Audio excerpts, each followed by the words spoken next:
Good morning and welcome back to the Daily Deer. This is a daily episodic that helps keep your mind in the deer woods 365, but you don't need any help. We're just here because we love talking about deer. Let's go ahead and get into the deer woods today.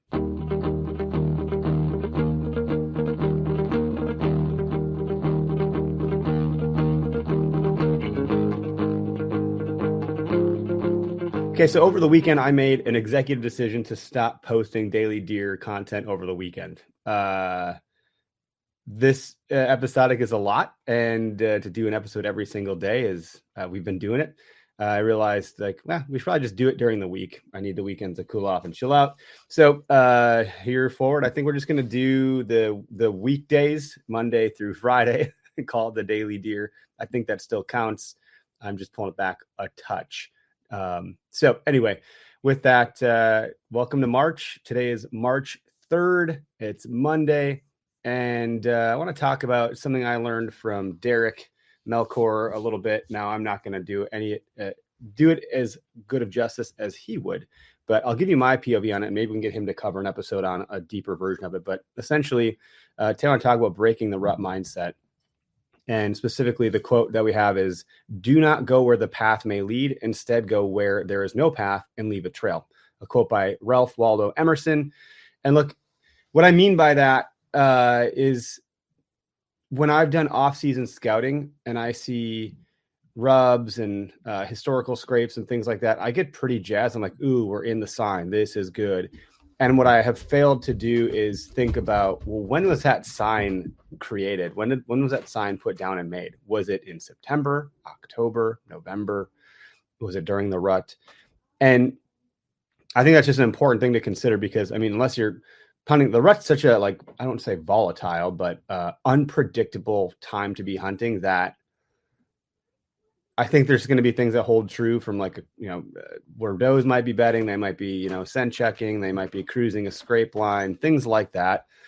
But Derek had called out, and this seems obvious, and if you already know about this, great. But if you don't, like me, if you're learning new things, and this is exciting, like looking at rubs and actually thinking about the age of the rub due to the coloration of the bark. And you can get a pretty good idea of what is a fresher rub than a more historical rub.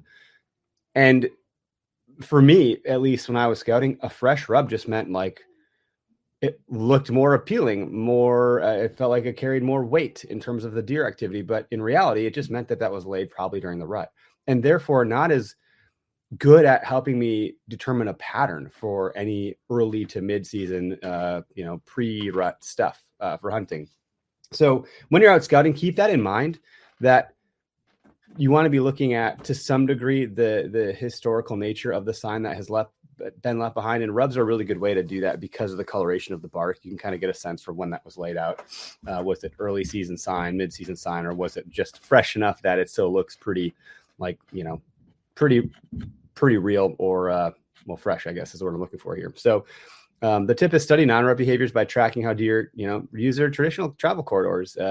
What food sources are around. Off season can be a little bit different. They're browsing, they're eating, sticks and twigs and things like that. There's not a lot of food sources, but even in water areas, that can change season to season. I remember Greg Tubbs and I, and Derek walked a property, and in historical years, the water level had been so high that it basically created a bit of a pond. And we were walking in that said pond one year because it had such low rain levels that year. So, every year things change. So where that sign was left that we found in this dried up pond, given enough rain, that would not have been a huntable area at all. It would have been literally underwater. So seasonality is really important. So pay attention to sign and how it backs up to seasonality, and think about when you want to be having success in the deer woods, which is all the time. But are you trying to do an early season hunt, a mid-season hunt? I personally like hunting the rut, so that rut sign for me is pretty neat. You hunt an area long enough and you're going to see the same sign year after year to a degree. A property can only hold deer a certain way. In the suburban areas that I live, there's only so many places for these deer to go. If you're in a big, vast area, I'm sure it's a lot different. But the takeaway today is, understand deer outside of the rut. That can make you a better year-round hunter. So thanks for trekking into the deer woods today. Appreciate you guys and gals, and have a great day.